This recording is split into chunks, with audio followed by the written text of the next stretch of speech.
So we look at transaction concept, what it is. We look at the state of a transaction. We'll look at properties of the transaction, that is your asset properties. Okay. So the reason why we have problems when there are transactions going on is because there are concurrent execution, okay, of user programs. And we need concurrency because we want better DBMS performance. Okay. When we have transactions executing parallelly, there are lots of reads and writes that take place in a transaction. Okay. So the database is only concerned what data is read or written from or to. Okay, you are reading from the database or writing to the database. So the DBMS is only concerned about what is read and what is written. It is not concerned with what you do with that particular value. So in your own template, you may be modifying the values as you want, but you will finally be wanting to write them up. So the DBMS is only interested in the reads and writes when they're looking at transaction concurrency handling. Okay. So a transaction to the DBMS is basically an abstract view of a user's program. It's only the sequence of reads and writes that are important. Okay. What is also important from the user's perspective is when a user sends or submits a transaction to the DBMS to execute, the user should think of each transaction or should get the feeling that each transaction is executing by itself. Okay, so that is what it means is what you're expecting out of your transaction should be what the DBMS gives to you. Okay, now since many transactions are executing simultaneously, there can be an effect of one transaction over the other. There can be effect of crashes. Okay, so the study of transactions, when we look at it, looks at it from two perspectives: how it handles the interleaving of transactions, which is basically concurrency control, and how it looks at what happens when the system crashes, which is how transactions basically recover from a crash. So that's why we have actually two chapters coming up. One is concurrency control and one is recovery. Okay, so we will look at this aspects of it after your ISA. But for this ISA, you would have basically concepts that are and properties. Okay, so this is what happens. Now, a transaction basically is something that takes a state, a database state, from one consistent state to another consistent state. Okay, we always view that the database is in a consistent state. Okay, so a transaction acts on one consistent state and takes it to another consistent state. Okay, in the meantime, while the transaction is executing, the database is basically in an inconsistent state. Okay, now what can happen is during this execution, if there is a crash, the DBMS has to take a call on whether it should take it to the next transaction state, to the next consistent state, I should say. That is, it's completing that transaction, or it should take a call if there are issues to take the transaction to the previous consistent state. Okay, so that would be a rollback. Okay, so the DBMS takes this call, but it has to finally give you the database in a consistent state. It could be either the previous consistent state or the next consistent state. Okay, because remember, during execution, the database is in an inconsistent state. Okay, so that's a point we need to note. Okay, so this is a more visible diagram. So database may be temporarily in an inconsistent state during execution, but before the transaction, it is in a consistent state. So it either takes it to this point or the other point if there is a crash. Okay, why is it not going to the next? Give me a minute.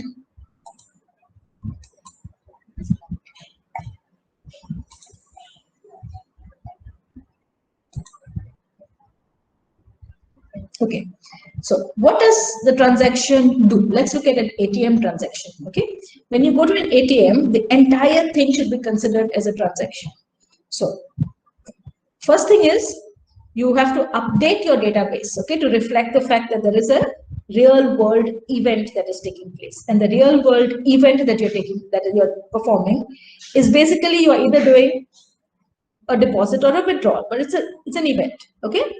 Irrespective, it has to update the customer's balance in your database. So that's one thing it has to do, okay? But that is not the only part of the transaction. The transaction has different parts. The entire set of events is a transaction, okay?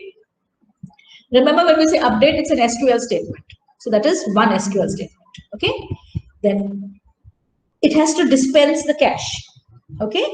And then it has to print your output or give you an output or put it on the screen or whatever, but it has to output your balance. All these three things together would consist of the transaction, okay? Now, what happens if the cash is dispensed to you before the update takes place in the database, okay? Could be problems, right? Because if the cash is dispensed to you and then there is a crash, your database balance is not updated to the fact that you have done a withdrawal. So the bank is losing out money because there's no trace basically, right? So normally what tends to happen is your bank will do the updation, okay, to some level saying that you have been deducted. So your bank balance will undergo a change, okay? Then it will dispense your cash. Now, if there is a problem and you don't really get the cash for some reason, maybe there is some problem at the ATM or whatever to dispense the cash, you basically would be losing out, okay? You have lost your funds, okay, because it says your balance is updated. But now remember one thing. We said that the entire transaction is till the fact that you have got your output and you have actually got your money. All this together becomes your transaction, okay? If you have not programmed this correctly and you just let one SQL statement, each of these are SQL statements, right? If you let just that SQL statement be a transaction, there is a fault, because now what will happen is your database is updated, but you haven't got the money, correct? So somebody is losing, whether it is the money dispensed first and then the updation take place, then the bank is losing.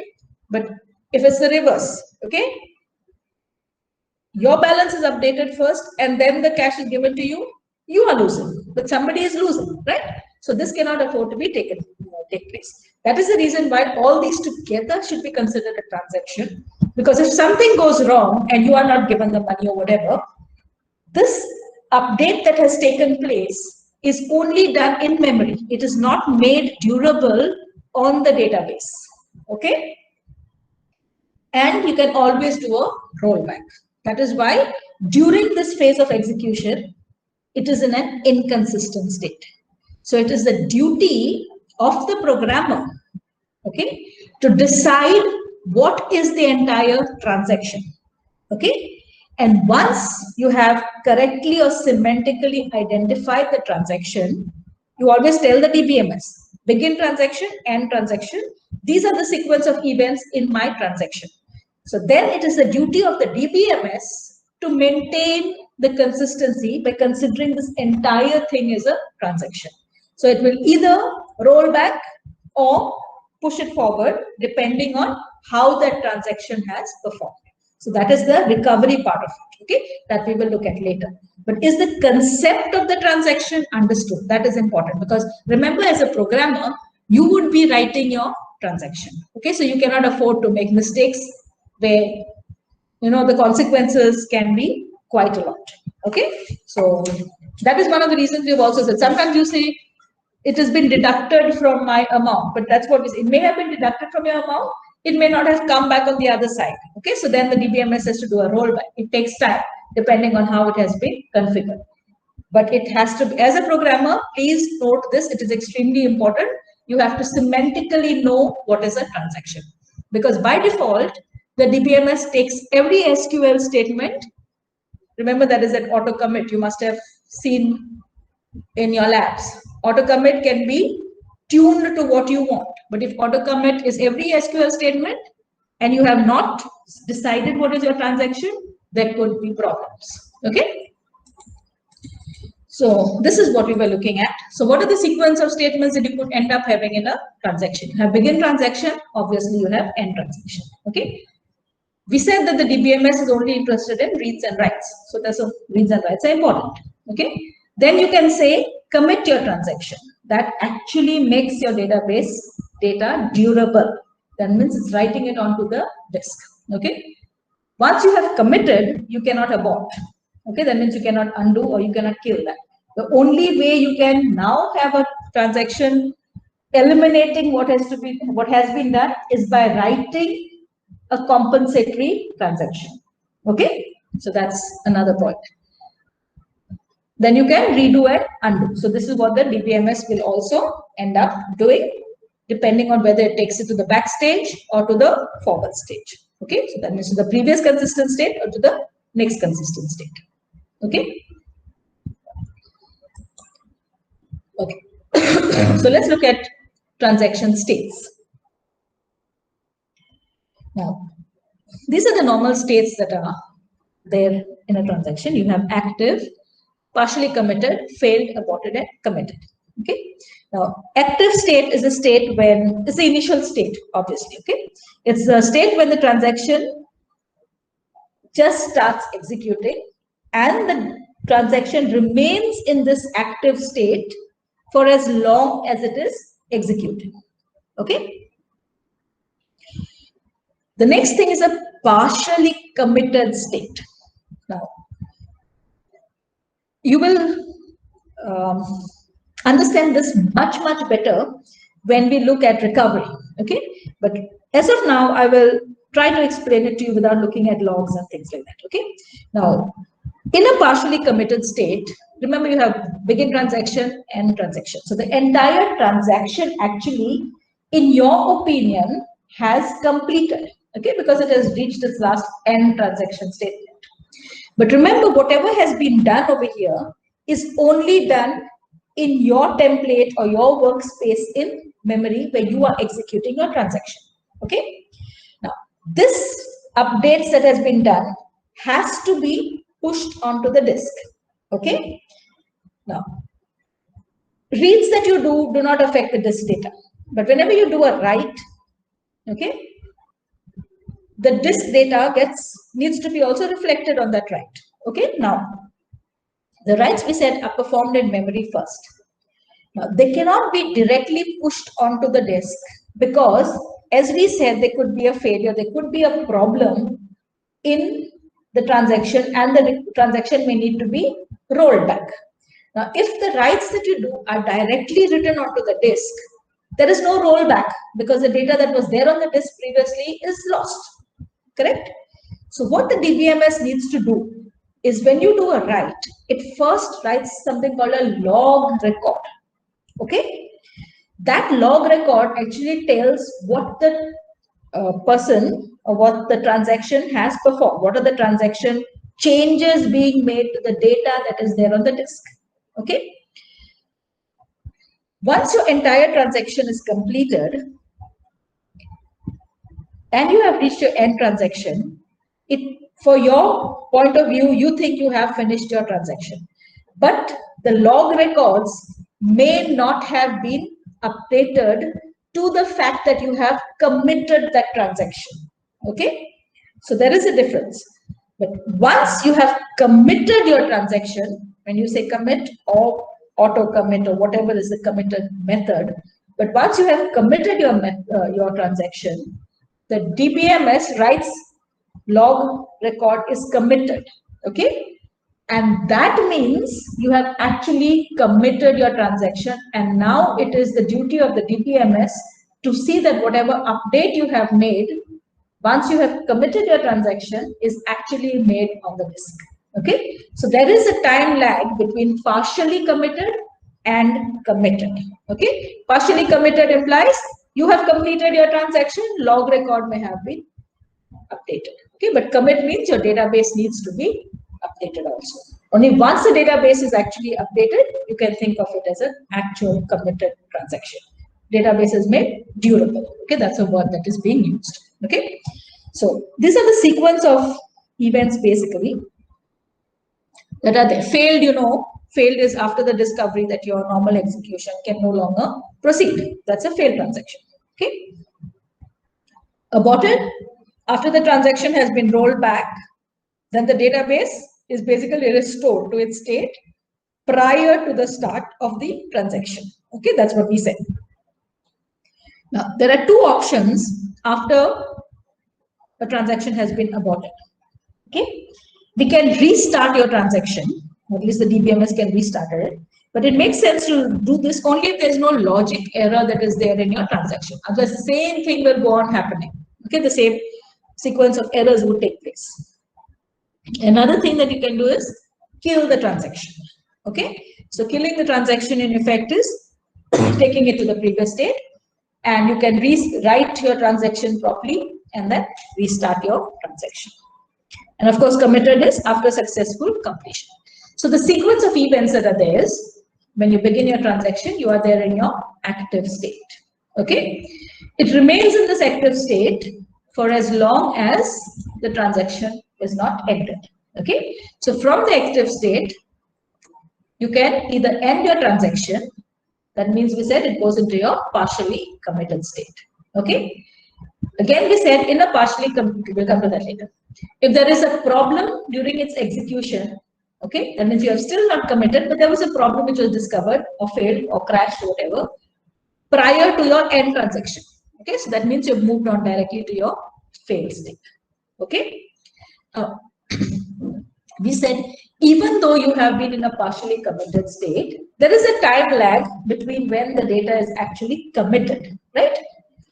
In this particular case, because we have not made the data durable on the disk, we can still do a rollback. So it moves on to your failed state. Okay, so that means still have a problem from partially committed, goes into your failed state. Okay, from failed state, you necessarily need to abort the transaction. Okay, from the partially committed state, if it gets correctly committed, you go to your committed state. Okay, so this is the state diagram for a transaction. Okay, if you have any queries, please type in onto this before we move on to the next part. Because now I'll move on to the properties. Okay, so we looked at concepts, we looked at states, and now I'll move on to the properties of a transaction. Okay. There's one more point that we can look at.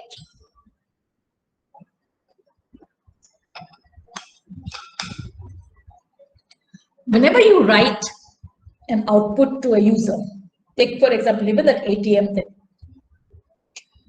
and you all face that, right? You all have been told money has been deducted or whatever, but actually the money may not have been deducted from your accounts. Okay, so these are observable external rights. So always remember that because a transaction can fail, whether it's partially committed or whatever, we are in the fail state. Okay, when a transaction fails, we kill a transaction. We know that, we abort it or go back.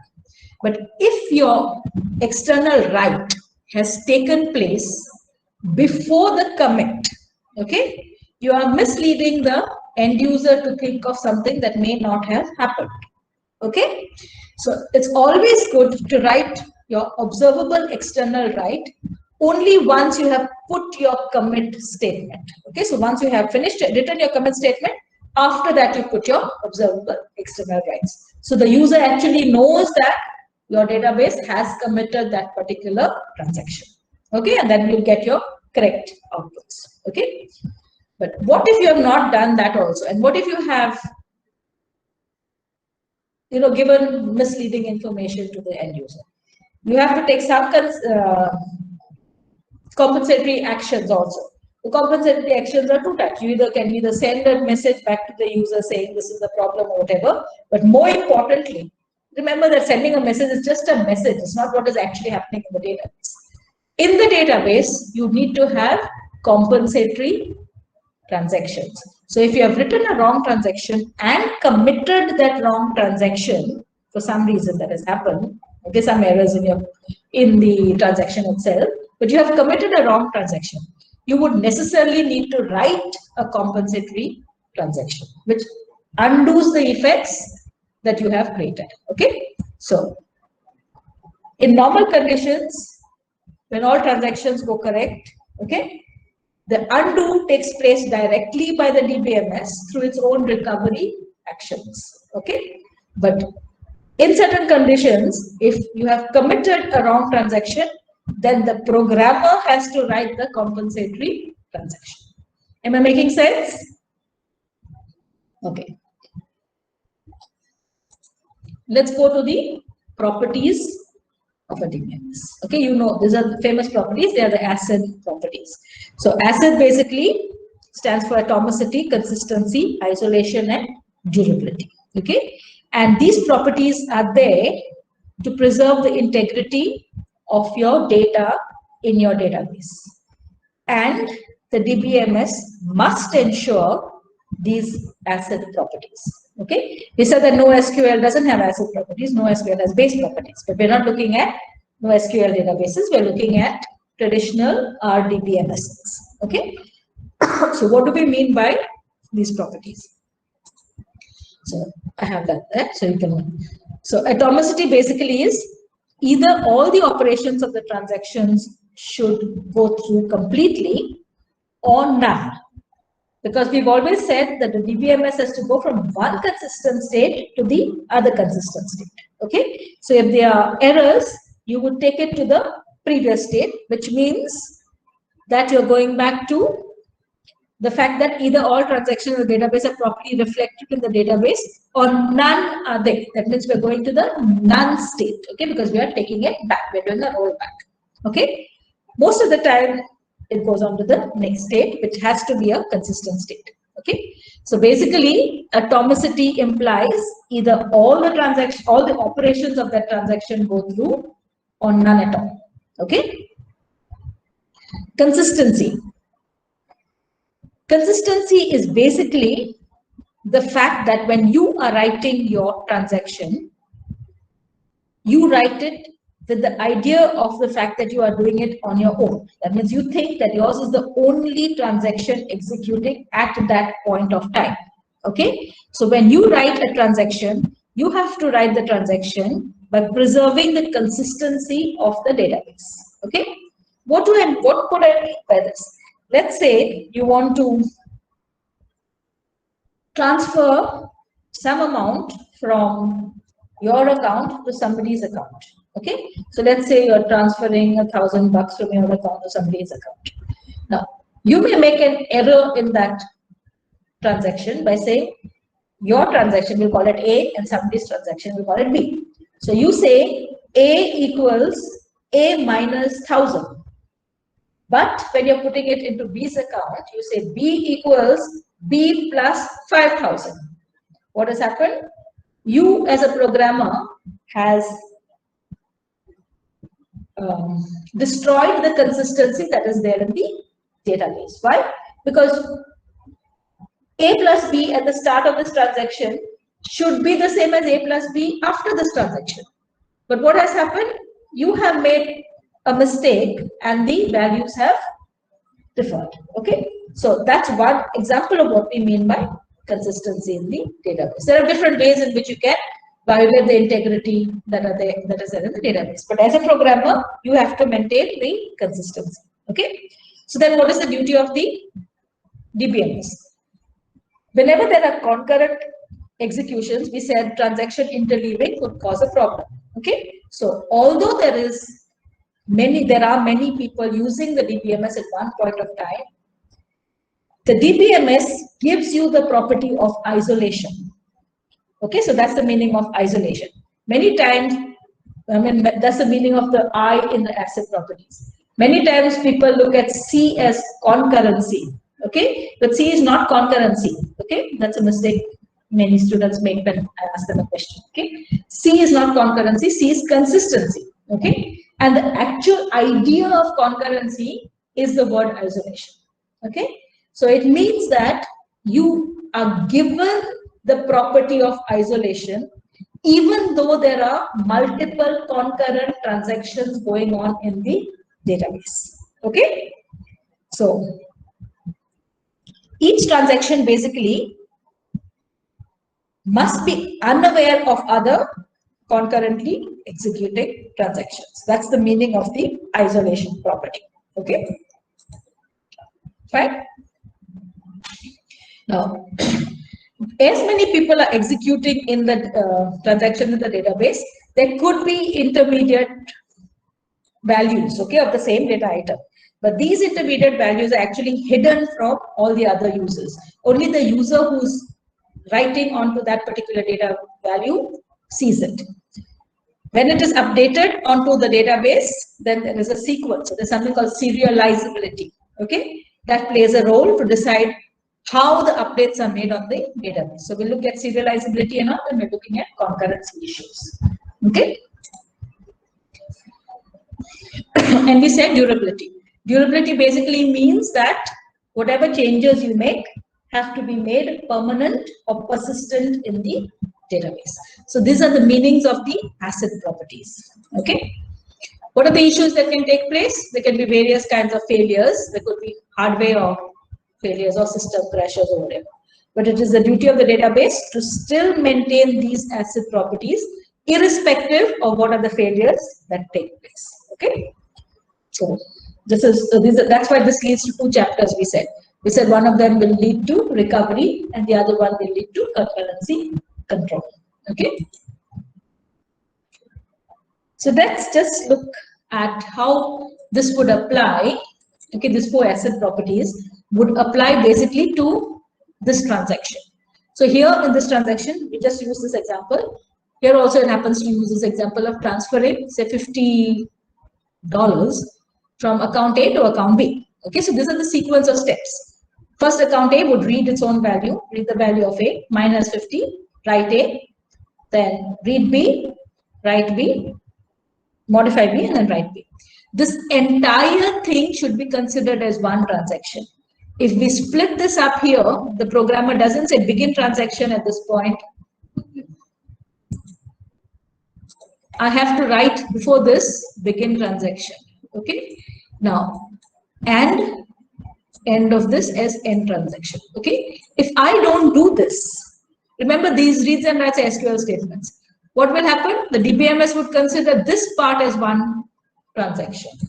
We don't want that to happen. This would be one SQL statement. This would be another SQL statement of update. Correct? So if we don't decide what is our transaction, if there is a crash at this point of time over here, we have issues. Correct? Because then the database consistency goes wrong. Okay, so we have to be careful about this aspect of it. Okay, so what is the atomicity requirement in this case?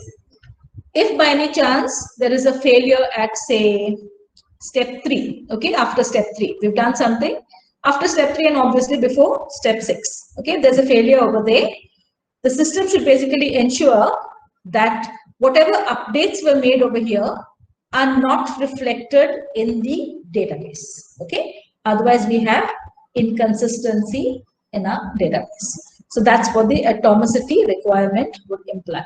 Okay, it's there, so you can read it also. What does the consistency requirement imply? We just looked at it previously. So the sum of A plus B before the start of the transaction should be the same as the sum of A plus B after the transaction. Okay, so if we had crashed here and if we had updated A over here without considering this entire thing as a transaction, okay, we have also lost the property of consistency. So because we said begin transaction here and end transaction at this point, we are in our programming part of it maintaining the consistency requirement of the database. Okay, let's look at the isolation. Now, isolation implies if there are multiple transactions executing, right?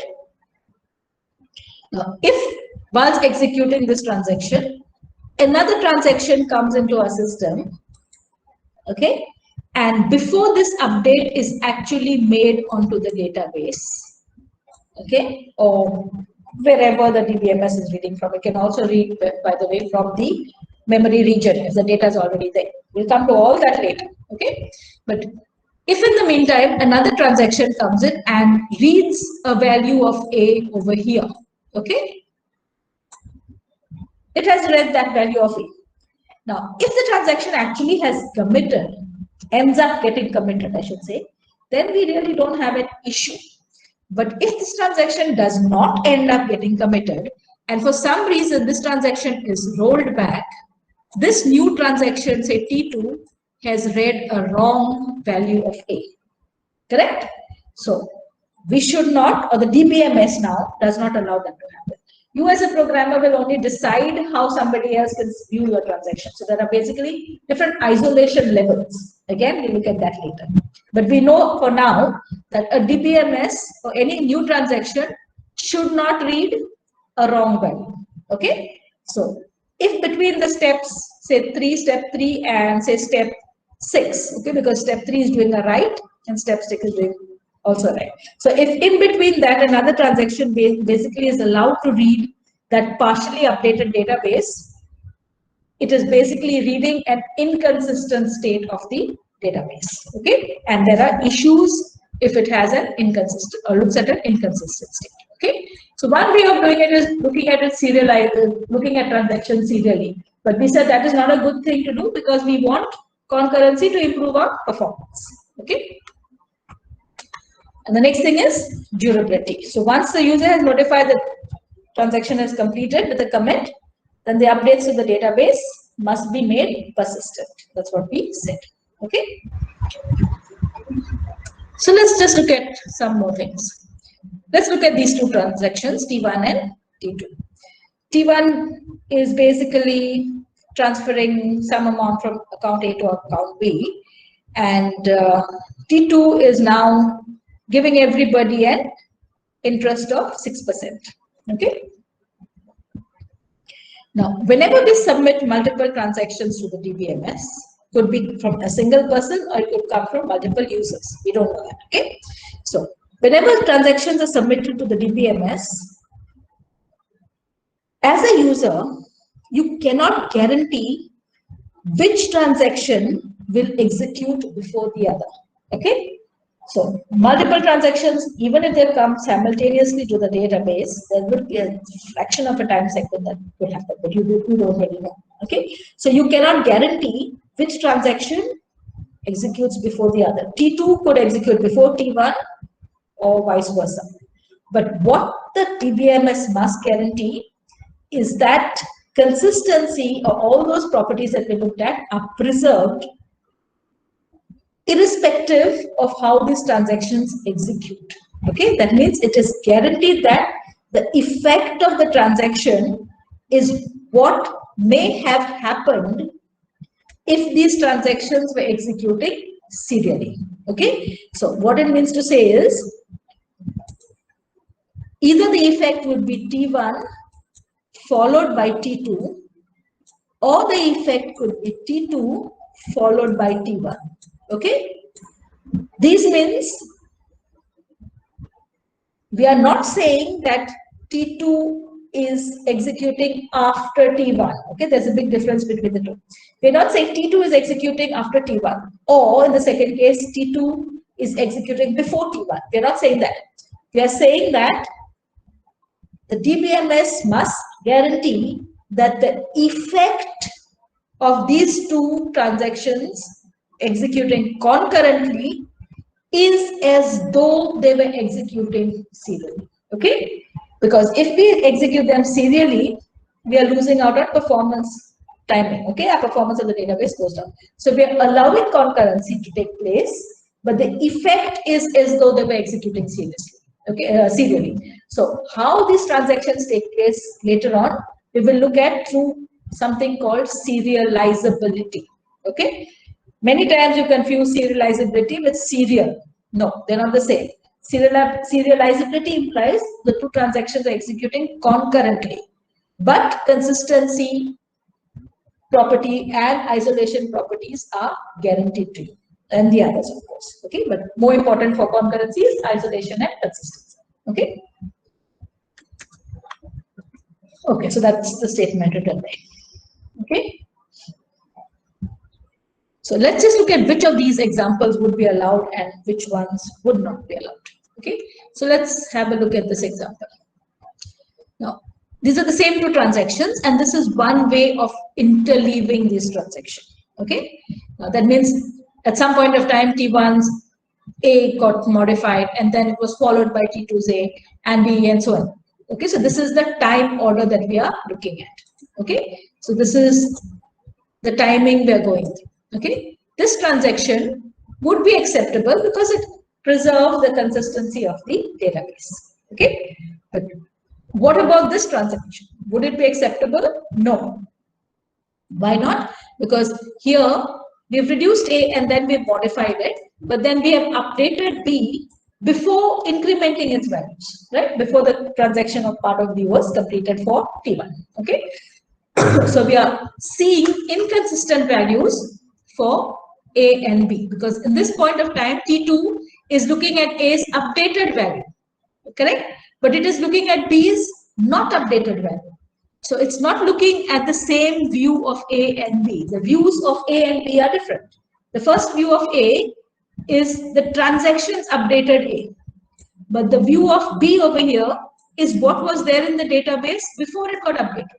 So the views that it is looking at are wrong. Okay, it should look at a consistent view in the database. So this transaction should not be accepted in the database, or it will not allow this interleaving, this kind of interleaving of the instructions of the transaction. Okay. Now, what we said is a transaction doesn't really bother about what you are doing, it's only bothered about the reads and writes.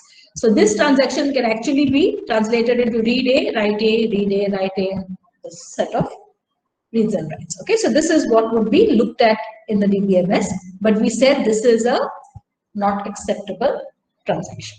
Okay.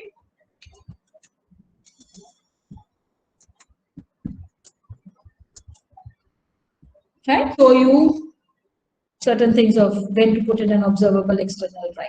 Okay, we said the observable external write should basically be put in after the commit statement, right? So that's what we are doing over here. This is where you should put it, after your commit. If you put it over here, then this may not actually be inserted, but you're just saying so many values are inserted, or whatever is the output that you get. Okay, so this is nothing but you're inserting values over here and it is displayed. So once it's displayed, it says transaction has committed. So this transaction has gone through. There are also save points and other things which you would do in your labs. Okay, so you can commit, you can roll back, you can save point, and save point basically means you are you're committing only up to that particular point of time, and then you can roll back to that particular save point. Okay, so you can do all of this in your labs. So if there is something gone wrong, you want to roll back. So that's a programmer's responsibility, we said. So here is an example where you rolled back. Now, I purposely inserted something that does not work, which means this commit should not go through, right? So what is going to happen when this commit does not go through? The statement will not go through. So the transaction will need to say fail to commit. And I purposely inserted an error, correct? So the exception has been captured when others then roll back. Okay, so if you notice, the same data was there and these three new data tuples were not inserted into the database, and you got this kind of a error. So you need to be a little careful also when you're writing your transactions. Okay, you've got to decide first and foremost what maintains consistency in the database. Consider that entire thing is a transaction. If there are failures, you need to insert places where you need to save point and go back to that particular save points. Okay, so enough for now.